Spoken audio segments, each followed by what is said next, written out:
Welcome back. সকলকে স্বাগত জানাচ্ছি অজানা সত্যের আরও একটি মারাত্মক ভয়ের এপিসোডে। আপনাদের সঙ্গে রয়েছি আমি রাজর্ষি।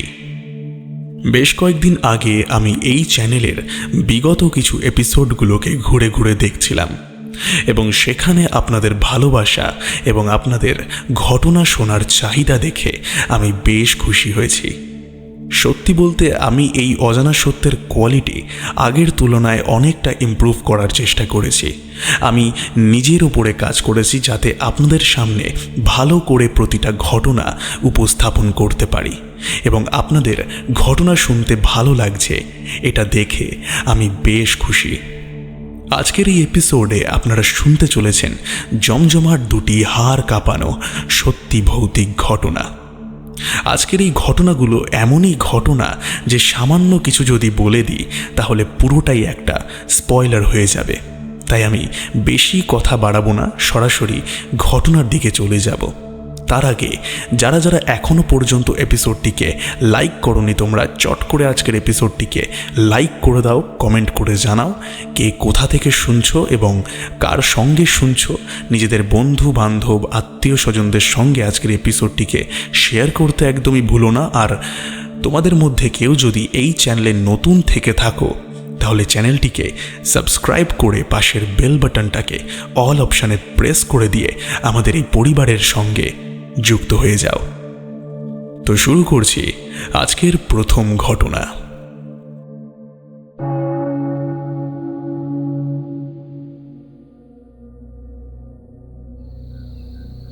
ঘটনা লিখে পাঠিয়েছেন মোফাজ্জল হক চৌধুরী। তিনি যেরকম করে লিখেছেন আমি সেরকম করেই পড়ে শোনাচ্ছি। আসসালামু আলাইকুম। অজানা সত্যের সকল শ্রোতা বন্ধুদেরকে জানাই শুভেচ্ছা। আমার নাম মোফাজ্জল হক চৌধুরী। আমি জার্মানির বার্লিন শহর থেকে বলছি। রাজর্ষিদা, আজ আমি তোমার সঙ্গে আমার নিজের কানে শোনা একটা ঘটনা শেয়ার করব, যেটি বাংলাদেশের কোনো একটি জায়গায় ঘটে গেছে। তো বেশি কথা না বাড়িয়ে আমি সরাসরি ঘটনায় চলে যাচ্ছি। ঘটনাটা অনেক বছর আগের। গ্রামের মধ্যে একটা যুবক ছেলে ছিল। তার নামটা ঠিক মনে নেই, তবে ঘটনার সুবিধার্থে আমি তার নাম দিলাম অমিত। অমিত এমনই একটা ছেলে ছিল যার পড়াশোনার প্রতি কোনো ঝোঁকই ছিল না, তবে তার খুব ইচ্ছে হতো কালো জাদু শিখতে। তার গ্রাম থেকে 2 কিলোমিটার দূরে একটি ওঝার বাড়ি ছিল যে সাধারণত কালো জাদু করত এবং বিভিন্নভাবে মানুষদের ওপর কালো জাদু করে প্রচুর পরিমাণে অর্থ আয় করত। তো অমিত একদিন ঠিক করে তার গ্রাম থেকে 2 কিলোমিটার দূরে সেই ওঝার কাছে যাবে। এইবার মূল ঘটনায় আসি। একদিন অমিত সেই ওঝা বাড়ির সামনে গিয়ে হাজির হয় এবং সেই ওঝাকে দেখতে পেয়ে অমিত বলে, আমি এই সকল কালো জাদু শিখতে চাই আপনার কাছে, আপনি কি আমাকে শিক্ষা দেবেন? সেই ওঝা বলে ওঠে, তুই পারবি না, এই সব কাজ বড্ড শক্ত কাজ, সামান্য এদিক ওদিক হলে কিন্তু অনেক বড় ক্ষতি হতে পারে। অমিত জোর গলা করে এবং শক্ত করে তাকে ধরে বলে, আমি শিখতে চাই, আমাকে শিক্ষা দেন, আমি আপনাকে নিরাশ করব না। অমিতের মুখ থেকে এই কথা শোনার পর ওঝা বলেন, যদি তুই কালো জাদু শিখতে চাস তাহলে শোন, এই সব কাজ করতে গেলে তোকে আগে তোর সাহসিকতার পরিচয় দিতে হবে। যদি তুই অমাবস্যার রাতে কোনো নতুন কবর থেকে একটি লাশের হৃৎপিণ্ড এনে দিতে পারিস তাহলে বুঝবো তুই অনেক সাহসী ছেলে, তারপর আমি তোকে শিক্ষা দেব। অমিত ওঝার মুখ থেকে এই কথা শোনার পর বাড়ি চলে আসে ঠিক তার কিছুদিন পরেই চলে আসে অমাবস্যার রাত। অমিত রাত 12টার সময় রাস্তা দিয়ে হেঁটে হেঁটে কবরস্থানের দিকে যেতে থাকে। যখন অমিত কবরস্থানের অনেকটা কাছে চলে আসে, তখন সে রাস্তার পাশে একটা বুড়ো লোককে শুয়ে থাকতে দেখে। অমিতকে দেখার পর সেই বুড়ো লোকটি তাকে ডাক দেয় এবং জিজ্ঞাসা করে, এই তুই কোথায় যাচ্ছিস? অমিত বলে, আমার কবরস্থানের মধ্যে কাজ আছে, আমি কাজটা করে বেরিয়ে আসব। সেই বুড়ো লোক তখন অমিতকে বলে, ওইদিকে যাস না, ওইদিকে বিপদ আছে। রাতের বেলা কবরস্থানের এলাকাটা খুব একটা ভালো হয় না, যাস না বাবা, ওইদিকে যাস না। সেই বুড়ো লোকটি বকাবকি করতে থাকে, তবে অমিত কোনো কথায় কান না দিয়ে কবরস্থানে চলে আসে। কবরস্থানে পৌঁছে যাওয়ার পর একটু খোঁজাখুঁজি করে সে নতুন একটি কবর দেখতে পায়। সেখানে গিয়ে কবর খুঁড়তে থাকে সে। কবর খুঁড়তে খুঁড়তে কে যেন তার পেছন থেকে বলে ওঠে, চলে যা এখান থেকে, চলে যা। কিন্তু অমিত পেছন দিকে তাকায় না, সে মাটি খুঁড়তেই থাকে এবং অনেকটা গভীর পর্যন্ত সে খুঁড়ে ফেলে। এমন সময় সে হঠাৎ করেই তার পেছন দিক থেকে তার বাবার কণ্ঠস্বর শুনতে পায়, বাবু, বাবু চলে আয় আমার কাছে, ওইখানে থাকিস না, ওই জায়গাটা ভালো নয়, চলে আয়, এখনই চলে আয়। অমিত নিজের বুকে সাহসটাকে সঞ্চয় করে রাখে। সে কোনো মতেই পেছন দিকে তাকায় না এবং সেই লাশের বুকে ছুরি দিয়ে মেরে হৃৎপিণ্ডটাকে কেটে ফেলে। কিন্তু অমিত ভয় তখন পায় যখন সে লাশটার মুখের কাপড়টাকে সরায়। লাশটার মুখের কাপড়টাকে সরানোর পর সে দেখতে পায় এটি তো সেই বুড়ো লোকটির লাশ, যেই লাশটাকে অমিত কিছুক্ষণ আগে রাস্তায় শুয়ে থাকতে দেখেছিল। অমিত প্রচণ্ড পরিমাণে ভয় পেয়ে যায়। সে তাড়াতাড়ি লাশটাকে মাটি চাপা দিয়ে সে হৃৎপিণ্ডটাকে হাতে নিয়ে রাতের বেলা সেখান থেকে বেরিয়ে আসে এবং দ্রুত সেই ওঝার বাড়িতে চলে যায় সে। ওঝা অমিতের হাতে সেই হৃৎপিণ্ড দেখতে পেলে প্রচণ্ড খুশি হয়। তারপর ওঝা বলে, ঠিক আছে, তোকে আমি কালো জাদু করা শেখাবো। তুই তোর সাহসিকতার পরিচয় দিয়েছিস। এরপর সেই ছেলে আস্তে আস্তে সেই ওঝার কাছে কালো জাদু করা শিখতে থাকে এবং সবশেষে সেই কালো জাদুর শিক্ষা সে ওঝার কাছ থেকে পেয়ে যায়। ঘটনাটা এখানেই শেষ হয়ে গেলে হয়তো হতো, তবে ঘটনা তো এইখান থেকেই শুরু। একদিন সেই ওঝা তাকে ডেকে বলে, তোকে আরও একটা সাহসের কাজ করে দিতে হবে। তোকে আমি যেই শিক্ষা দিয়েছি তাহলে সেটা কার্যকর হবে। অমিত রাজি হয় এবং ওঝা বলে, অমাবস্যার রাতে একটা কবরের মধ্যে থেকে একটা পুরনো কবরের পাঁজর এনে দিতে হবে। এই কথা শোনার পর অমিত রাজি হয় এবং তেমনই একটি অমাবস্যার রাতে সে আবারও কবরস্থানে পৌঁছে যায় এবং সেখানে গিয়ে কবর খুঁড়তে থাকে। কবর খুঁড়তে খুঁড়তে সে লক্ষ্য করে একটা কালো বিড়াল তার দিকে ভয়ঙ্করভাবে তাকিয়ে রয়েছে, আর পেছন দিক থেকে একটা মানুষের কণ্ঠস্বর ভেসে আসছে। সে বলছে, এই কাজ করিস না, এখান থেকে চলে যা, না হলে কিন্তু বিপদ হবে। সেই দিকে সে কান্না দিয়ে কবরটাকে খুঁড়ে নিয়ে লাশটির পাঁজরটা ভেঙে আনে। তারপর সেই পাঁজরের হাড়টি সে ওঝার কাছে এনে দেয়। মজার বিষয় হলো এই ওঝা হলো একজন বাটপার। কালো জাদু করতে হলে যেই উপকরণের দরকার হয় সে সাধারণ মানুষকে দিয়ে কালো জাদু শিক্ষার নাম করে এদের সঙ্গে বেইমানি করত এবং সেই উপকরণগুলোকে সংগ্রহ করত। তার কথা ছিল যে বিপদে পড়লে ওরা পড়বে, আমি তো আর পড়ব না। এইবার মূল ঘটনায় আসি। অমিত যখন পাঁজরের হাড়টা ওঝার কাছে নিয়ে আসে তারপর থেকেই তার সঙ্গে নানান ধরনের ভয়ঙ্কর ঘটনা ঘটতে শুরু করে। সে দেখতে পেত চাটাই পেঁচানো একটি লাশ তার বাড়ির সামনে দাঁড়িয়ে আছে, আর সেই লাশটি করুণভাবে বলে, আমার হৃৎপিণ্ডটা ফিরিয়ে দে, আমার কিন্তু খুব কষ্ট হচ্ছে। অমিত আবার দেখতে পায় একটি যুবক ছেলে গাছের মধ্যে ফাঁসির দড়িতে ঝুলে রয়েছে।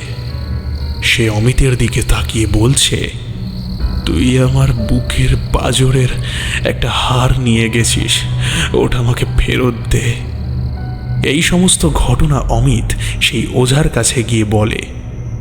তারপর সেই ওঝা তার আসল রূপী হয়ে বলে, তুই এনেছিস, তুই বিপদে পড়বি, আমার কি।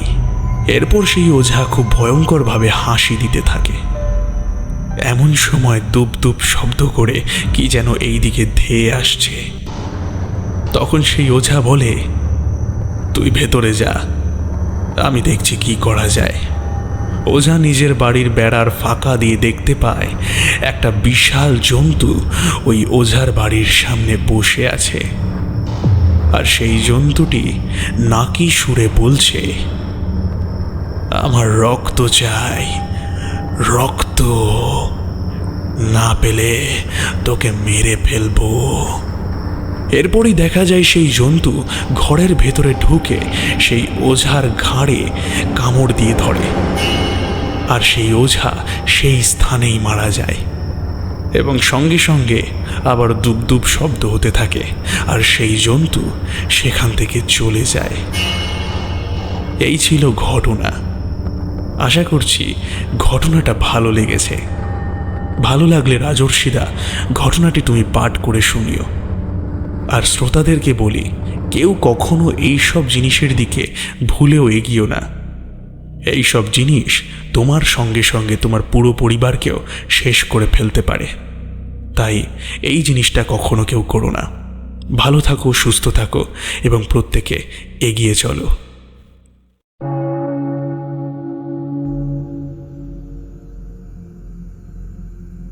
অসংখ্য পরিমাণে ধন্যবাদ জানাই মোফাজ্জল হক চৌধুরীকে এত অসাধারণ একটি ঘটনা এখানে শেয়ার করবার জন্য। আশা করছি এই ঘটনা অজানা সত্য পরিবারের সকল শ্রোতাদের অনেক ভালো লেগেছে।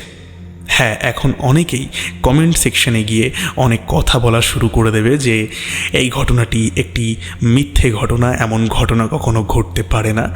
তবে অজানা সত্য কখনোই কোনো শ্রোতাদেরকে বলে না যে ঘটনাগুলোকে বিশ্বাস করতেই হবে। ঘটনা বিশ্বাস করবেন কি করবেন না এটা সম্পূর্ণটাই নির্ভর করছে শ্রোতাদের ওপরে। তাই অজানা সত্য সবসময় বলে ঘটনাগুলোকে এন্টারটেনমেন্ট পারপাসে শুনবেন, সেটাই হবে সবথেকে ভালো কাজ। মোফাজ্জলের মতো আপনারাও যদি আপনাদের জীবনে ঘটে যাওয়া অথবা আপনাদের কানে শোনা কোনো ভৌতিক ঘটনা আমার সঙ্গে শেয়ার করতে চান, তাহলে ডেসক্রিপশন বক্সের প্রথমেই একটি ইমেল আইডি দেওয়া রয়েছে, ojanasotto15@gmail.com। এই ইমেল আইডিতে আপনারা আমাকে ঘটনা লিখে পাঠাতে পারেন। এছাড়াও আরও সহজ পদ্ধতি বলে দিচ্ছি, ডেসক্রিপশন বক্সে আমার হোয়াটসঅ্যাপ নম্বর এবং আমার ফেসবুক আইডিও দেওয়া রয়েছে।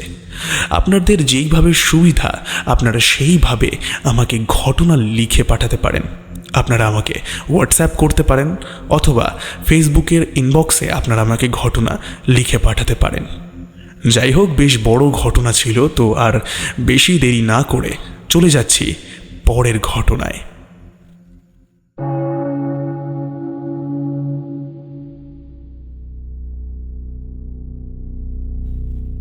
দ্বিতীয় ঘটনাটি যিনি লিখে পাঠিয়েছেন তিনি তার নামটি এখানে উল্লেখ করেননি। তিনি যেরকম করে লিখেছেন আমি সেরকম করেই পড়ে শোনাচ্ছি। নমস্কার রাজর্ষিদা, কেমন আছো? আশা করছি তুমি ভালো আছো। আমি এর আগেও তোমাকে ঘটনা পাঠিয়েছি, তবে বিশেষ কারণে আমি আমার নামটা এখানে জানাতে ইচ্ছুক নই। এখন যে ঘটনাটি আমি তোমাকে পাঠাতে চলেছি, এই ঘটনাটি আমি আমার মাসির মুখ থেকে শুনেছি।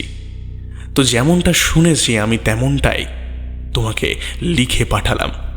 আশা করছি ঘটনাটা তোমার ভালো লাগবে। বেশি কথা না বাড়িয়ে শুরু করছি ঘটনাটা 2011 সালের। আমরা তখন আকুয়া ওয়ারলেস গেটে থাকি। বাসাটা রোডের ওপরেই ছিল।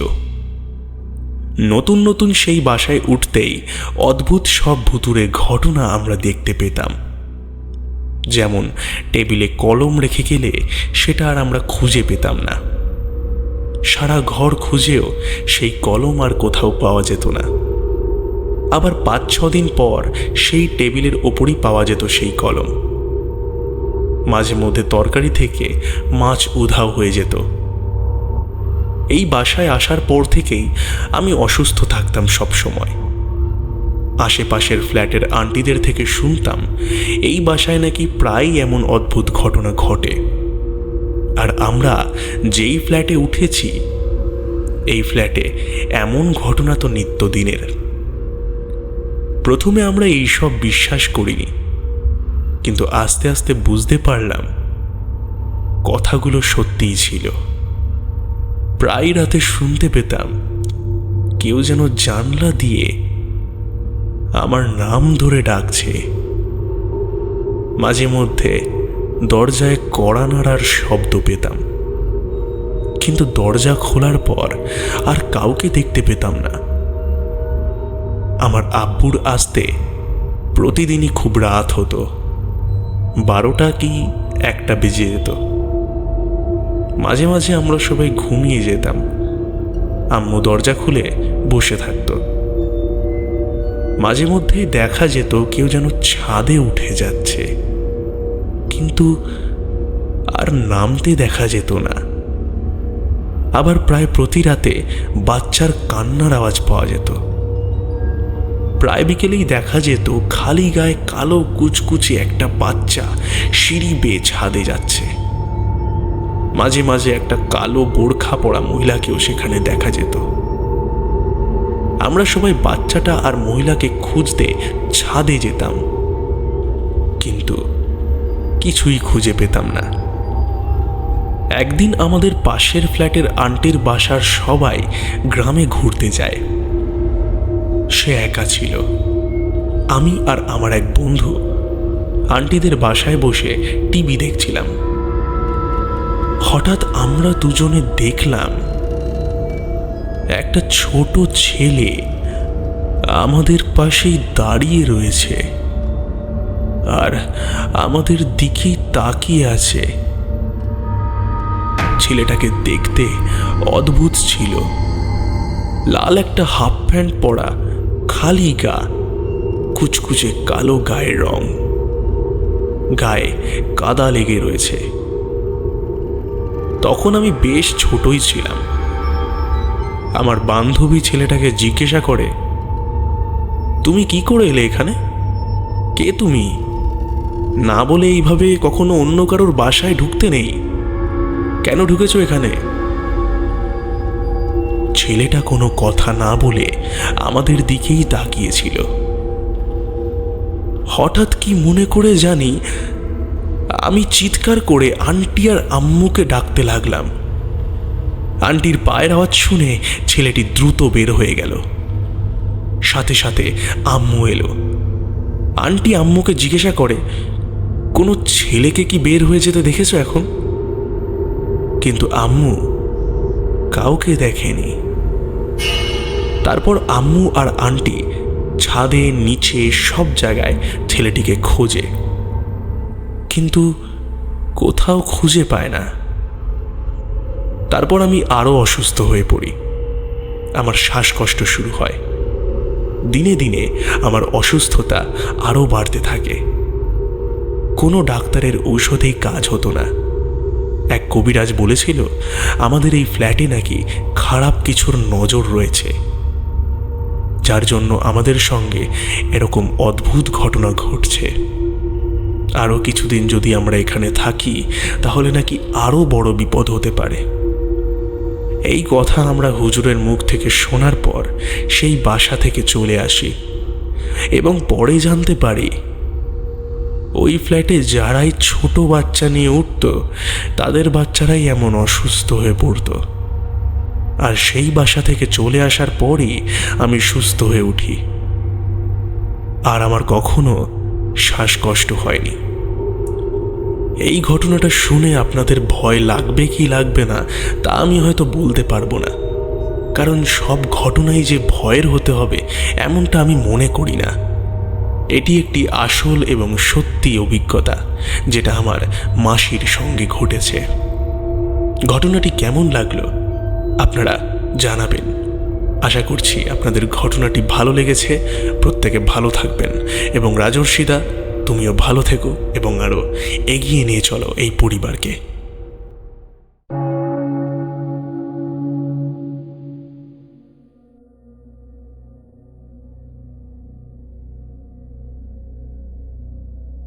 দেখুন, এই চ্যানেলে বিভিন্ন মানুষদের জীবনে ঘটে যাওয়া সত্যি ভৌতিক ঘটনা শোনানো হয়, তাই সব রকমের ভৌতিক ঘটনাগুলো যে ভয়ের হতে হবে এমন কিন্তু কোনো মানে নেই।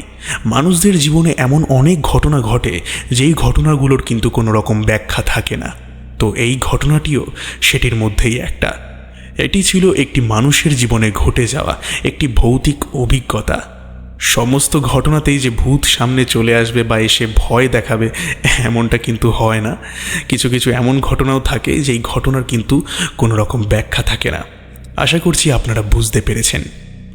আজকের এপিসোডের দুটি ঘটনার মধ্যে কোন ঘটনাটি আপনাদের সবথেকে বেশি ভালো লাগলো কমেন্ট করে কিন্তু অবশ্যই জানাবেন। চলে যাচ্ছি আজকের শাউট আউট পর্বে। কমেন্ট করেছেন সৌরভ ঘোষ, হেভি হয় প্রতিটা এপিসোডগুলো। Thank you Sourav. কমেন্ট করেছেন আকাশ মণ্ডল, আমাদের সঙ্গে রয়েছে এমডি মঞ্জু, খুবই ভালো লাগছে ভাই, আমি গাজীপুরের ছেলে, ঢাকা বাংলাদেশ থেকে।